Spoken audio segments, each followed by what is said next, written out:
Voy a subir los micrófonos, ahí está. 37 minutos pasaron de las 9 de la mañana y quienes nos están viendo a través de YouTube están viendo el videíto ahí con los productos de Campo Destilería, Campo Espíritus Serranos. Y aquí estamos con visitas, con uno de los Fran que ha vuelto.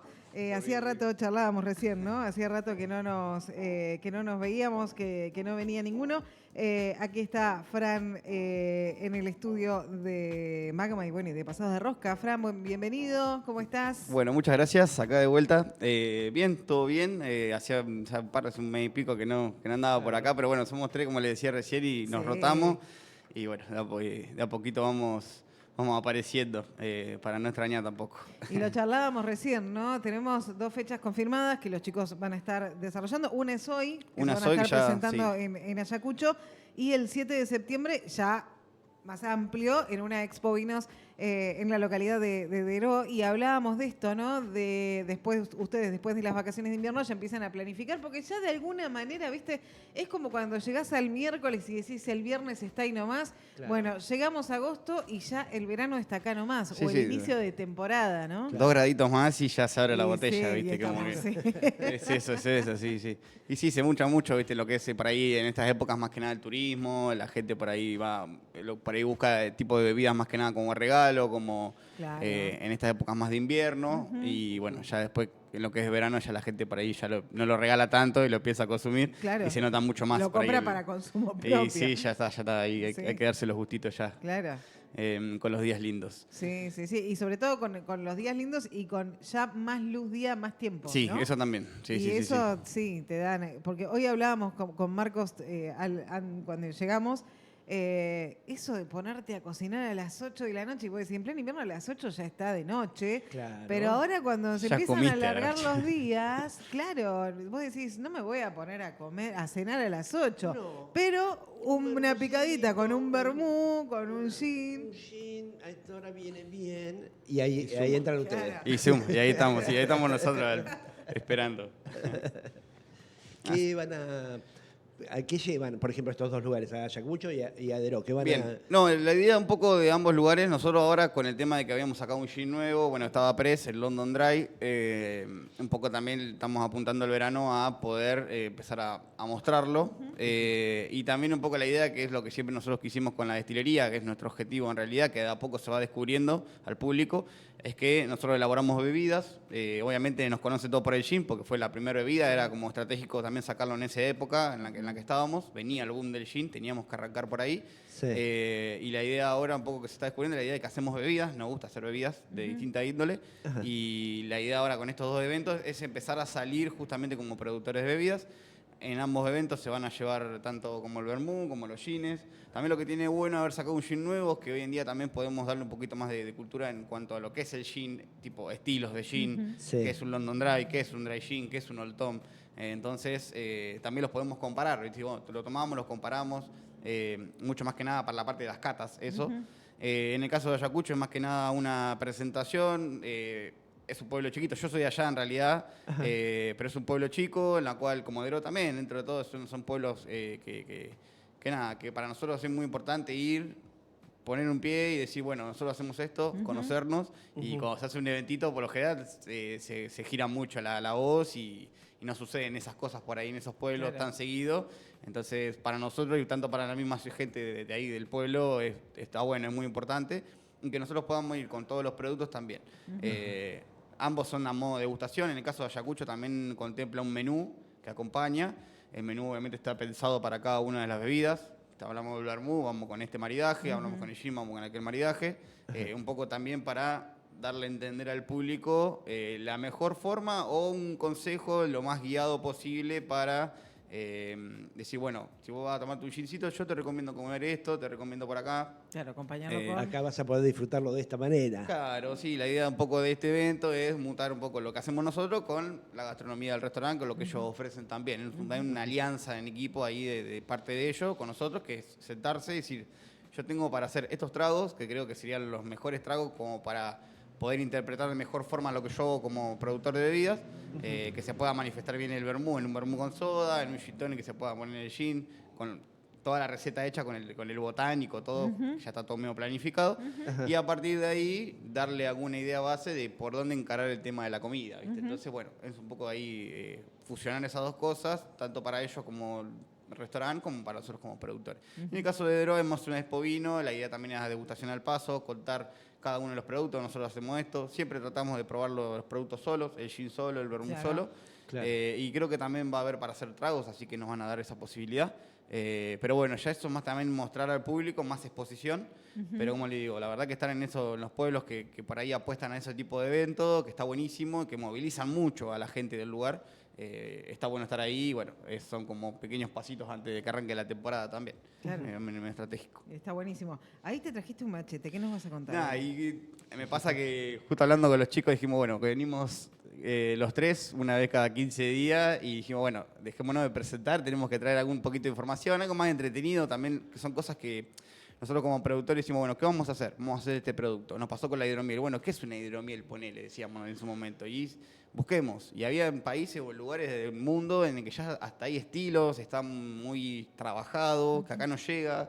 Y el otro día justo tengo un libro ahí que en realidad es mi socio, me lo prestó, que se llama Ginebra, Arte y Elaboración, que habla sobre un poco la historia de cómo surge el gin y de dónde viene, cuáles fueron los aciertos y errores, quizás se puede decir, para que hoy estemos tomando gin. Y está bueno, es bastante sencillo a leer y me gustó por ahí traer un poquito de esa información, que es entretenida.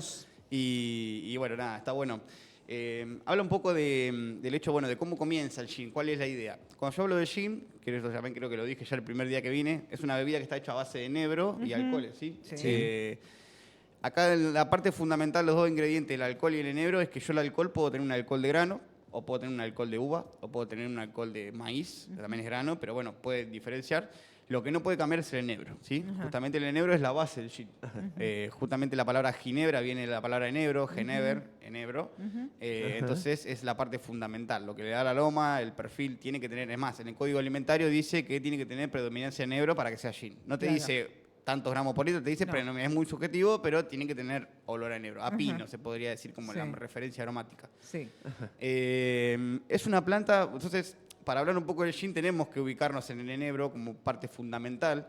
Creo que la importancia que tenía esta planta siempre fue la parte aromática, es una planta muy aromática. Obviamente que eso quizás fue lo que le atrajo a la gente, a las civilizaciones o a la humanidad hace mucho tiempo atrás. Se habla, por ejemplo, este libro hablaba del Paleolítico, en donde se encontraban primeros restos de carbón en unas cuevas de Francia, que no me acuerdo, tengo un nombre anotado ahí porque esas cosas me las tengo que anotar porque muy bien. el nombre es muy específico. Muy se llama Les Scout, se escribe como Deró, viste que la ciudad de Deró, pero es una cueva que está ahí en Francia, que hay arte rupestre, y se encontraron primeros fósiles de lo que era carbón, de lo que era el enebro, que obviamente tenía un fin más que nada lo que era dar calor y luz, y a su vez algo aromático, ¿no? Como los primeros inciensos, los primeros saumerios de la época, ¿no? Otras civilizaciones, lo que tiene el enebro también es que tiene el cultivo del enebro, tipo salvaje, se encuentra en muchos lados del mundo. Se encuentra en el oeste de Estados Unidos, en el este europeo, un poco también la parte del Tíbet, también se encontraban muchos restos, lo que es Macedonia, Bulgaria, como que se extiende bastante. Entonces, hay, como se puede decir, registro de uso de enebro en todas partes del mundo. Lo que pasa que la diferencia que es la tecnología que tuvieron para procesar ese tipo de plantas. Lo que también nos ayudó mucho, los egipcios usaban justamente enebro para lo que era la salud, para lo que era por ahí también el tema de medicinal, dolores estomacales, hasta algunos decían que podían prevenir los embarazos no deseados. En algunas culturas decía que podían espantar a las serpientes porque el aroma por ahí hacía que ese tipo de animales se espantaran cuando hacían un fuego. Mucho medicinal. Como te decía, los egipcios lo mezclaban con aceites a ese tipo de enebros. Se usaban lo que se le decía las protoginebras, se le decían, que eran como enebros macerados en alcoholes o en vinos o hervidos, pero siempre con un fin siempre medicinal. ¿No?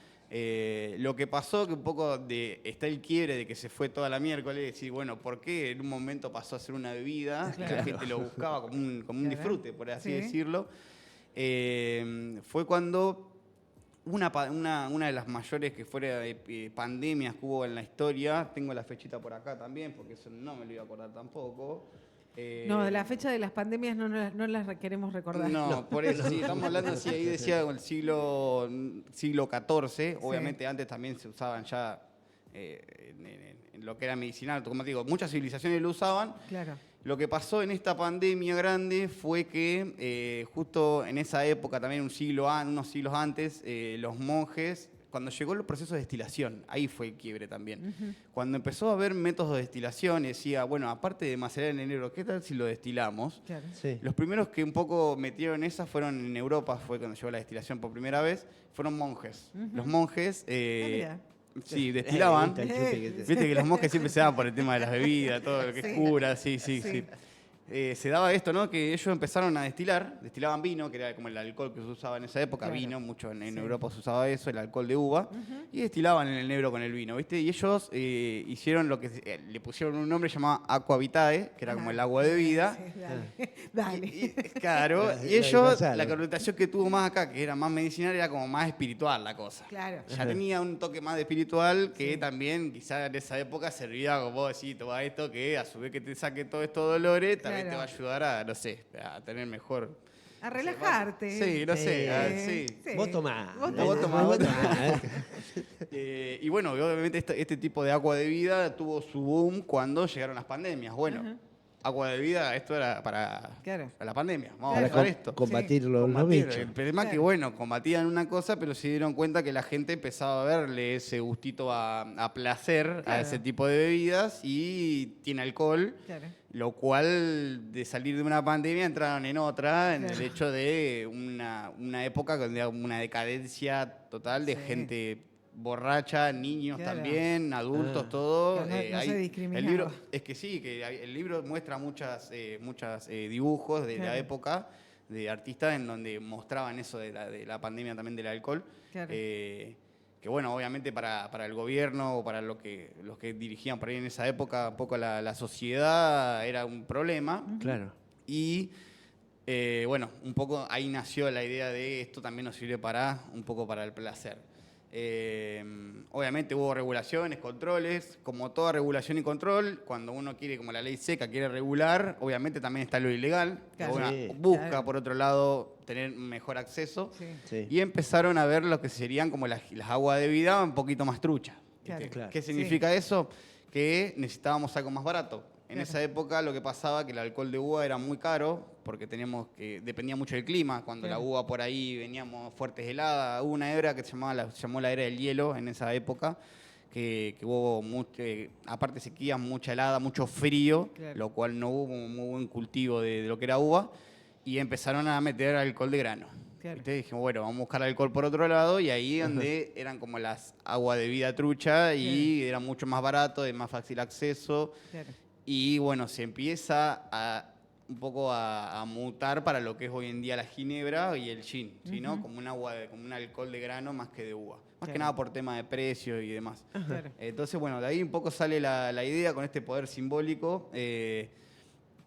Y bueno, cómo muta la parte de lo que era medicación, medicina, a hoy en día también verlo como algo más placentero. Obviamente también el comercio lleva este tipo de agua de vida o este tipo de ginebras que se empezaron a aparecer con estos alcoholes de grano y enebro, obviamente que después con lo que fue el tema de los transportes, lo marítimo, los barcos y demás, obviamente los marineros también llevaban sus bebidas y empiezan a aparecer también los primeros tragos, los primeros cócteles. Claro, Hablaban empezaron mucho, a probar. Claro, había muchos Claro. que decían que cuando hubo una época que se transportaba mucha fruta en Europa, como el boom de lo que era la naranja, el cítrico más que nada, por así decirlo, se empezaron a mezclar cítricos justamente Claro. con estos primeros alcoholes con enebro, como para estirarlo un poco más. Y quedaba buenísimo. Y estaba buenísimo. Y bueno, eso también llevó como este tipo de mercado, ¿no? Como Claro. a decir, bueno, acá tenemos algo que la gente lo consume y ya dejó de ser más medicinal.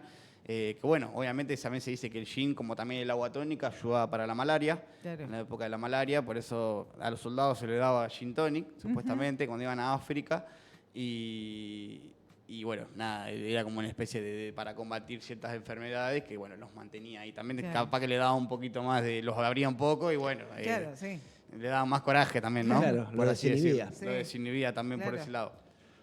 Pero bueno, sale todo un poco de por ese lado, de la idea de un enebro, básicamente, que tiene hoy Sí, en de día se una usa mucho planta. para el masajista, los masajes, se usan Sí. mucho las cremas de Son enebro. buenísimas. Tiene una propiedad, la verdad que son... Todo lo que tenga enebro es buenísimo. Sí. Nada, quería decirlo. Sí, sí, El sí. gin y la ginebra también. El gin y la principalmente. ginebra, sí. fundamentalmente. Había claro. recetas también que decían poner tantas bayas de enebro en tanta cantidad del vino, hervirlo tantas cantidad de veces. Bueno, está bueno, el libro también habla mucho de eso, de las primeras recetas que se encontraban en Claro. esa época. Pero bueno, siempre con un fin medicinal. Claro. Y después, bueno, fue todo, como digo, fue a prueba y error y por eso se empiezan a crear las cosas. Primero apareció la ginebra, ¿sí? La ginebra es holandesa, ¿sí? No es, el gin es inglés. Ujú. ¿Cómo se da esto? Las ginebras, obviamente, para... La diferencia que tiene en un código alimentario la ginebra con el gin es que la ginebra tiene más, se llama, el nombre técnico es congéneres, que significa todo aquello que se encuentre en el líquido que no sea alcohol y agua, con lo cual sería el resto de la materia prima. Si yo tengo un alcohol de grano, por eso también los alcoholes, por ejemplo, los más puros son de al 96%.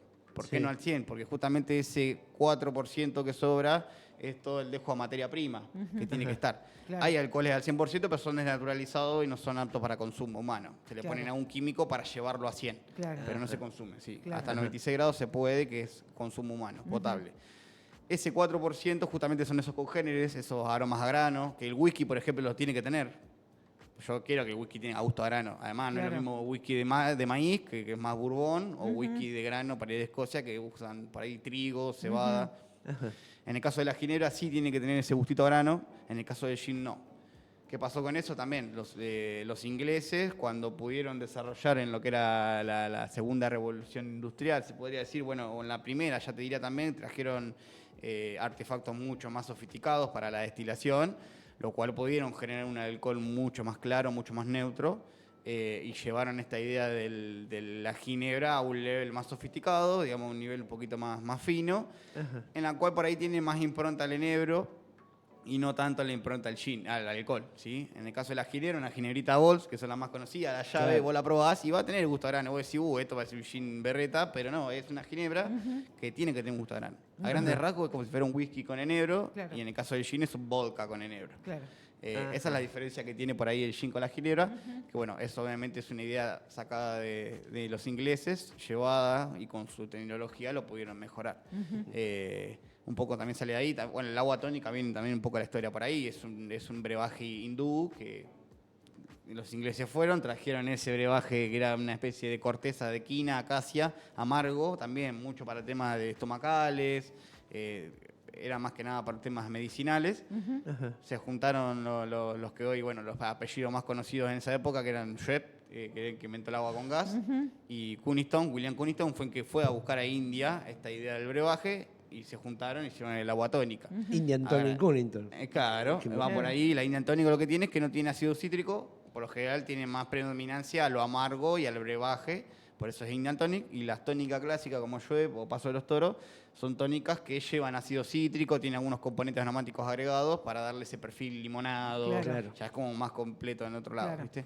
Son diferentes estilos. Eso también es un mundito re lindo para también explorar. Y bueno, tiene mucho que ver con el gin también, en este trago Y- clásico. Claro. Volviendo a la ginebra y al gin, no es que la ginebra sea más ordinaria. No. como- Es un paso previo y obviamente se creó en un contexto que por ahí no había tanta tecnología para... te digo que la destilación llegó mucho después.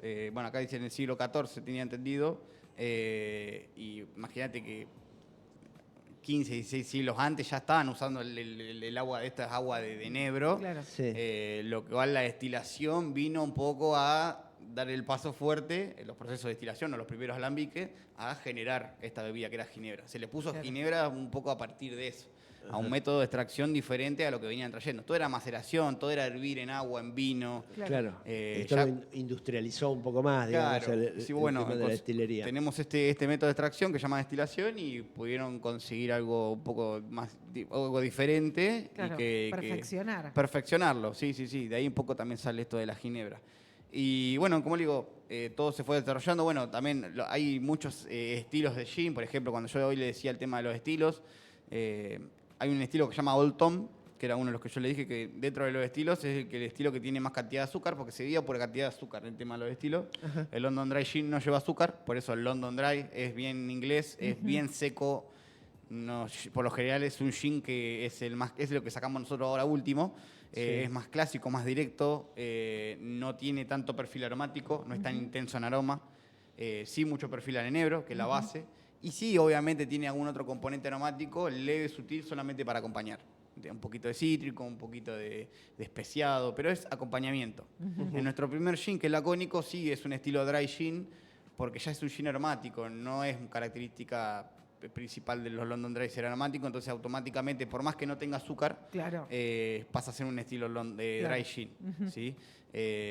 En el caso de los dry gin pueden no tener azúcar, como el nuestro, o pueden tener hasta 5 gramos por litro, lo cual lo hace un gin un poquito más dulces, ¿sí? Claro. No tan secos.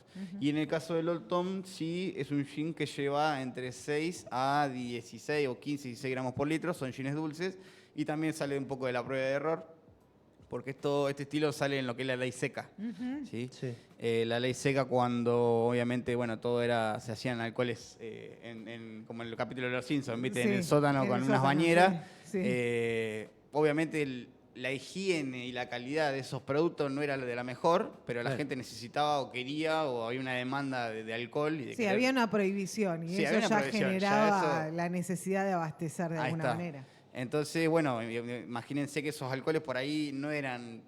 Vos los tomabas y bueno, viste, era como... Era fuerte. Es parecido. Es lo que conseguimos, ¿no? Es como, sí, es lo que, Claro, hay, es lo que sí. conseguimos. Sí. Entonces, ¿qué pasa? A nosotros nos pasa también, es muy común, se te quema el café y en vez de tirarlo, lo que haces le echabas azúcar. Claro. Y se le echaba azúcar. Eran Claro. alcoholes que sabía que vos le echabas azúcar y se hacía mejoraba. un poquito más amable, teníamos alcohol, es lo que había.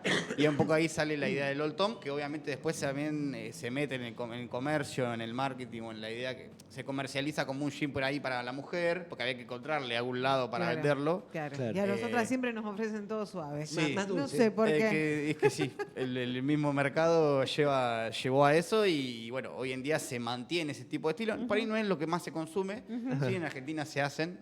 Nosotros tenemos uno para sacar todavía, que la idea es, si todo va bien, más que nada por cuestiones de fábrica, la idea es sacarlo para primavera porque es un Old Tom floral, ¿sí? Con mucha impronta floral, dulce. Y bueno, un poco hoy se comercializa, hay muchas destilerías que hacen, no es algo muy común de ver. Tenés que ir a un lugar por ahí que vendan gin o que tengan una linda conexión de gines, que vos digas, bueno, acá vas a encontrar por ahí gines más de nicho o de parte del país que no lo conseguís. Y están buenos, hay cosas muy, muy ricas y muy buena calidad acá en Argentina. Y no he probado nada afuera por el momento, pero bueno, es algo, como te digo, no es tan comercializable, pero existe y sale un poco de ahí. Esa es un poco la historia de este Old Tom, ¿no? De Bueno, esas cosas. que lo hicieron para taparle ese Sí, gustito. claro, se ve que hay gente que más allá de que decía, esto es lo que hay, le gustó. Le gustó, Yo ya claro. me acostumbré a esto, Claro. no quiero nada. Prendió.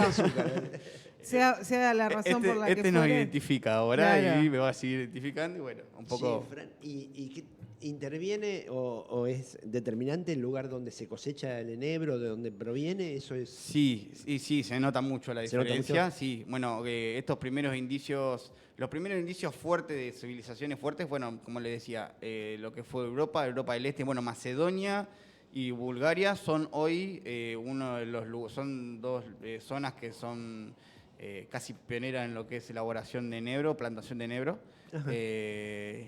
Pakistán también, más cerca de la India, allá, Sí. también tiene muy buena producción de enebro. Mirá. También en Italia también tiene producción de enebro. En Italia es muy común el enebro allá también.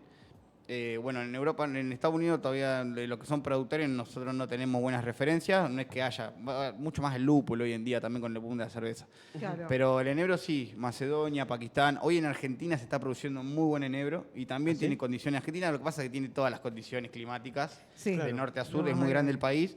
Y hay lugares donde se puede cultivar enebro y sale el ¿Qué enebro. condiciones necesita? Sí, más que nada es más que nada patagónico más tirando a lo que es cordillera antes. Altura. No tan seco como Patagonia seca Claro. desértica, sino altura, claro. Altura. Patagonia con altura. Bariloche, como en los lugares más así.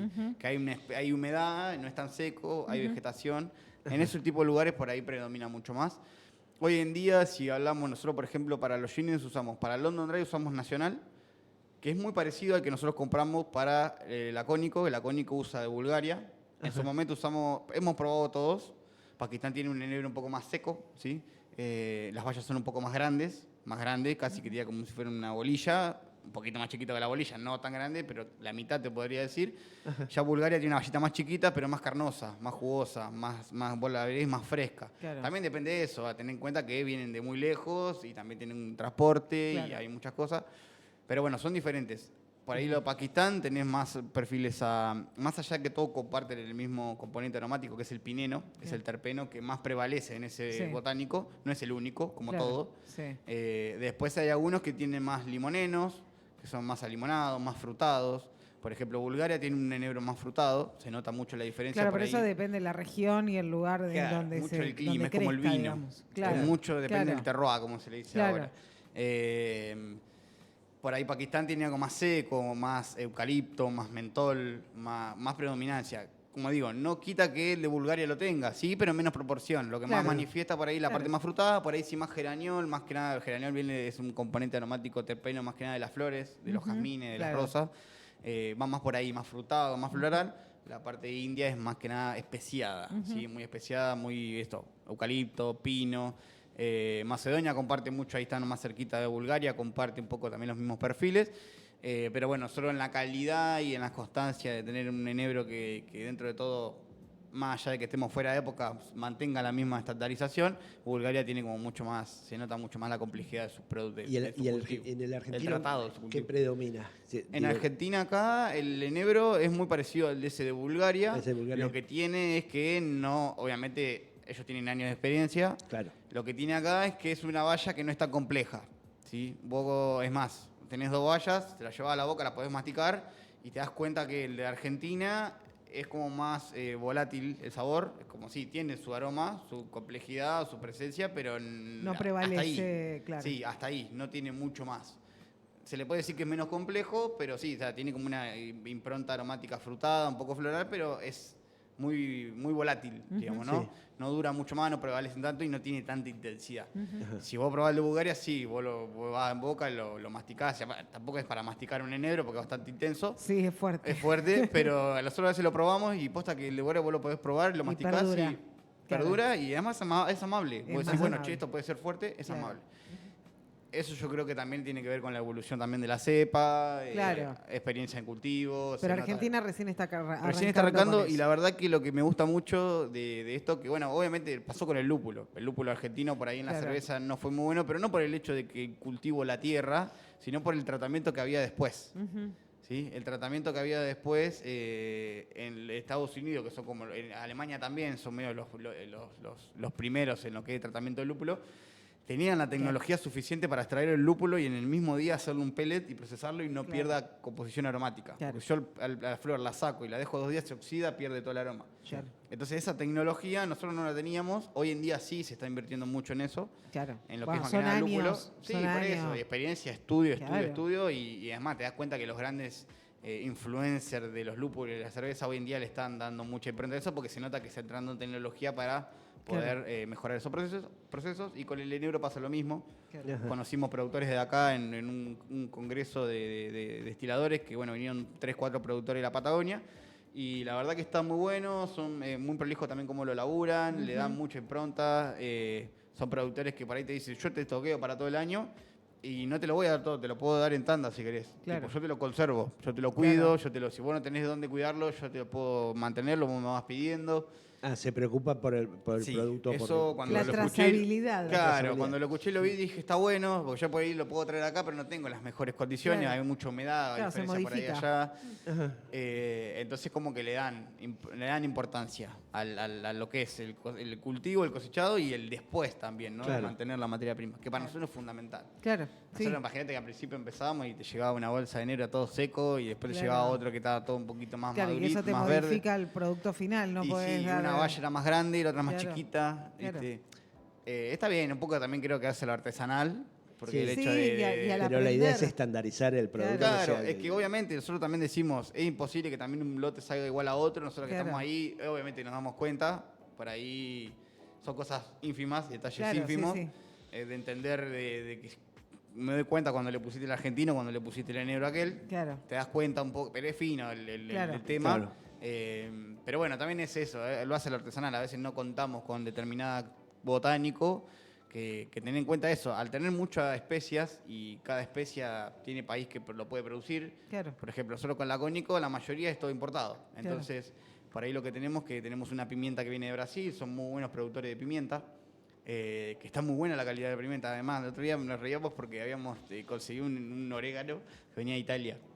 Y acá también tenemos mucho orégano, acá se consume mucho, pero llegué al transporte y abrí y era orégano, era como un tuco que estaban haciendo en realidad. Claro, sí. ¿Viste? Y bueno, tiene otra, no digo que sea mayor o mejor calidad, sino que tiene otra composición aromática. Claro. ¿Sí? Más Sí. intensa. A mí, como digo, lo Hay decís, son diferentes factores. años de experiencia en mejorar También. justamente la Claro. cepa. Claro. Así que bueno, un poco por ahí viene la idea de los enebros. Genial.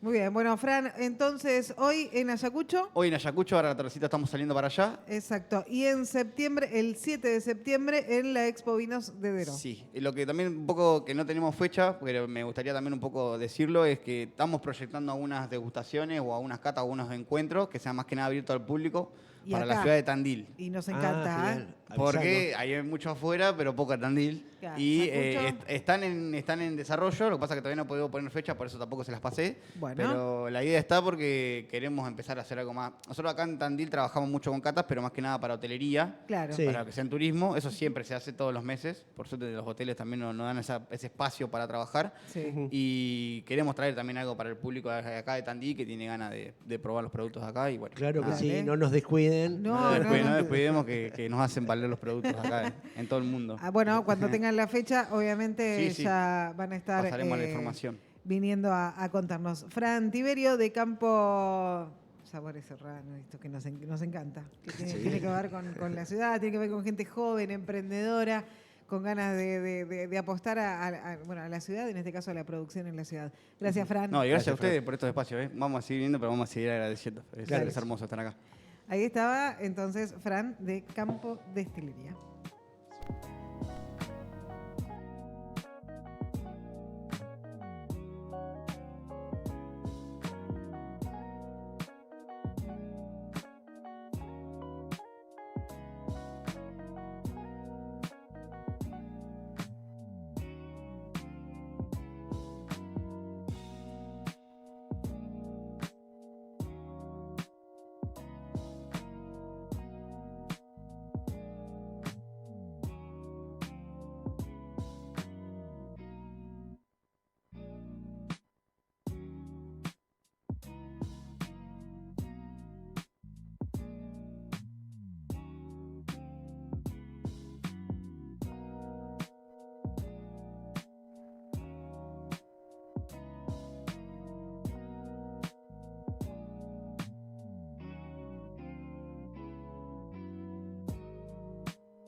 Magma 92.1. Mete la bonita.